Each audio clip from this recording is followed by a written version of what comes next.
Hi friends, வணக்கம். எல்லாரும் எப்படி இருக்கிறீங்க? Welcome to our channel explore with us. நம்ம சேனல்ல என்ன பார்க்க போறோம்னா, நயகரால இருக்கிற 60-70 வருஷத்து பழைய வீட்டோட ஹோம் டூர் தாங்க. நயகராவோட ஸ்டேட்னு பார்த்தோம்னா நியூயார்க் தாங்க. பட் நியூயார்க் சிட்டிக்குள்ள போகணும்னா கிட்டத்தட்ட இங்க இருந்தே 6 hours ஆகும். இந்த நயகரால நிறைய இடத்துல கார் பார்க்கிங்னா இல்லைங்க. ஸோ அவங்க காரை இந்த மாதிரி ரோட்ல தான் பேரலல் பார்க்கிங் பண்ணியிருக்காங்க.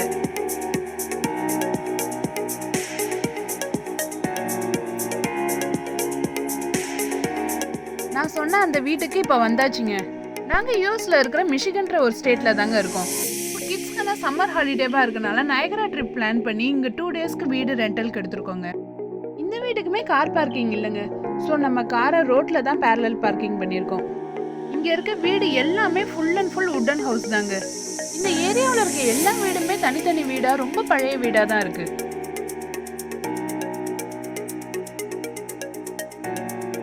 தெரியுது பாத்தீங்களா வீடு? இதுதான் பேஸ்மெண்ட் வீடு, கீழே இருக்கிற வீடு. இப்ப நமக்கு கொடுத்துருக்கிறது வந்து மாடியில. இந்த ஊர்ல மாடி வாசப்படினா நம்ம ஊர் மாடி வாசப்படி மாதிரி தனியானா இருக்காதுங்க. அது எப்படி போகுதுன்றத நீங்களே பாருங்களேன்.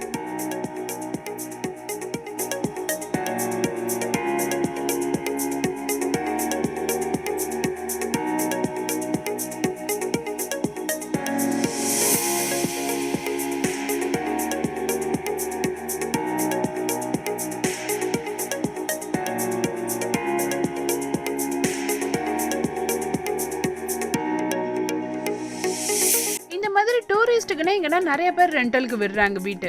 இந்த வீட்டில் ஒரு ஹாலு, 3 பெட்ரூமு, ஒரு பாத்து, ஒரு கிச்சன். ஃபேமிலியா கிட்ஸோட வரவங்களுக்கு எல்லாருக்குமே ரூம் எடுக்கிறத விட இந்த மாதிரி ஒரு வீடு ரெண்டலுக்கு எடுத்தா நமக்கு நிறைய யூஸ்ஃபுல்லா இருக்கும். அங்க நம்ம வீடு மாதிரி நமக்கு தேவையான எல்லா திங்ஸுமே இங்க இருக்கும். Furniture items, electronic items, stove, வெசல்ஸ்னு எல்லாமே வச்சிருக்காங்க.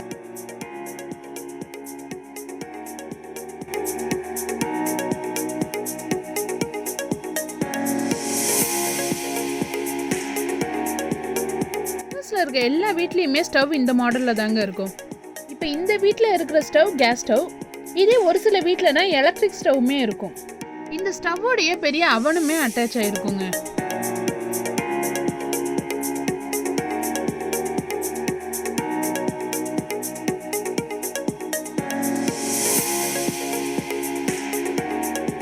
இப்போ இந்த வீடு டூரிஸ்டுக்கான வீடுன்றனால ஃபர்னிச்சர்ஸ், வெசல்ஸ்னா வச்சிருக்காங்க.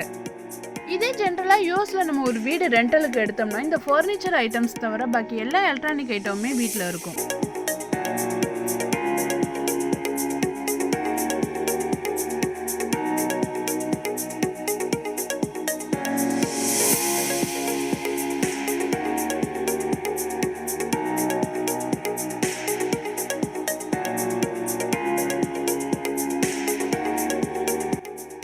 இது ஒரு மாஸ்டர் பெட்ரூம்ங்க. இது பழைய வீடுன்றனால விண்டோ ஏசி தான் வச்சிருக்காங்க. இப்போ வர வீடு எல்லாமே சென்ட்ரலைஸ்டு ஏசியா தான் இருக்கும்.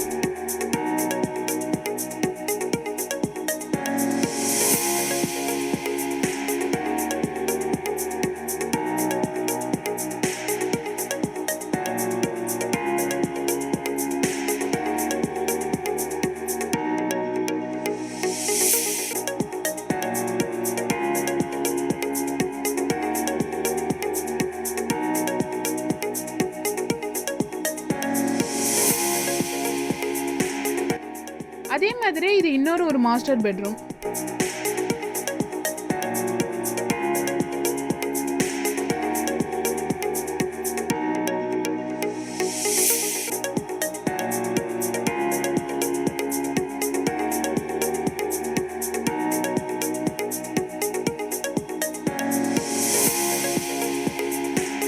கிட்ஸ் ரூம் தாங்க. கிட்ஸ்க்கான பங்க் பெட் எல்லாம் இங்க வச்சிருந்தாங்க.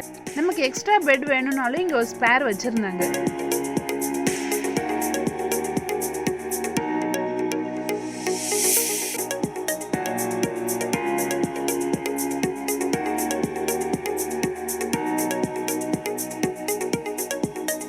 இந்த ரூம்ல இருந்து பார்த்தா பேக்யார்ட் நல்லாவே தெரியுது.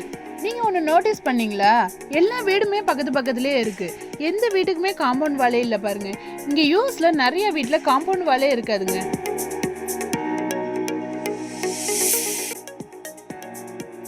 அப்படியே வந்தோம்னா கிச்சனுக்கு லெஃப்ட் சைடு ஹால் கொடுத்துருக்காங்க. ஜென்ரலாவே யூஎஸ்ல இருக்கிற வீட்லனா மொட்டை மாடி இருக்காதுங்க. இந்த மொட்டை மாடியுமே ஒரு வீடா ஆக்கியிருப்பாங்க.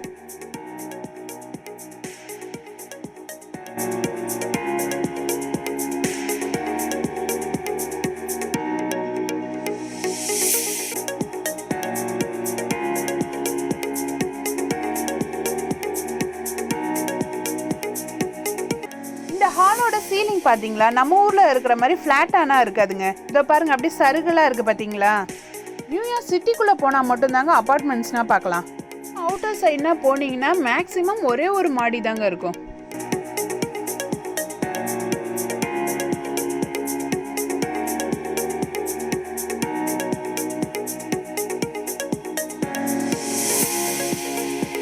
இங்க இருக்க வீட்டோட ரூஃப்னா எப்படி இருக்குன்னு உங்களுக்கே தெரியும். நம்ம ஊர்ல போடுற மாதிரி ரூஃப் ஃபிளாட்டா போட்டோம்னா பனி டைம்லனா பனி அப்படியே வந்து தங்கிடும். இந்த மாதிரி போட்டோம்னா பனினா தங்காதுங்க, அதுவே தானா சரிக்கிட்டு கீழே கொட்டிடும்.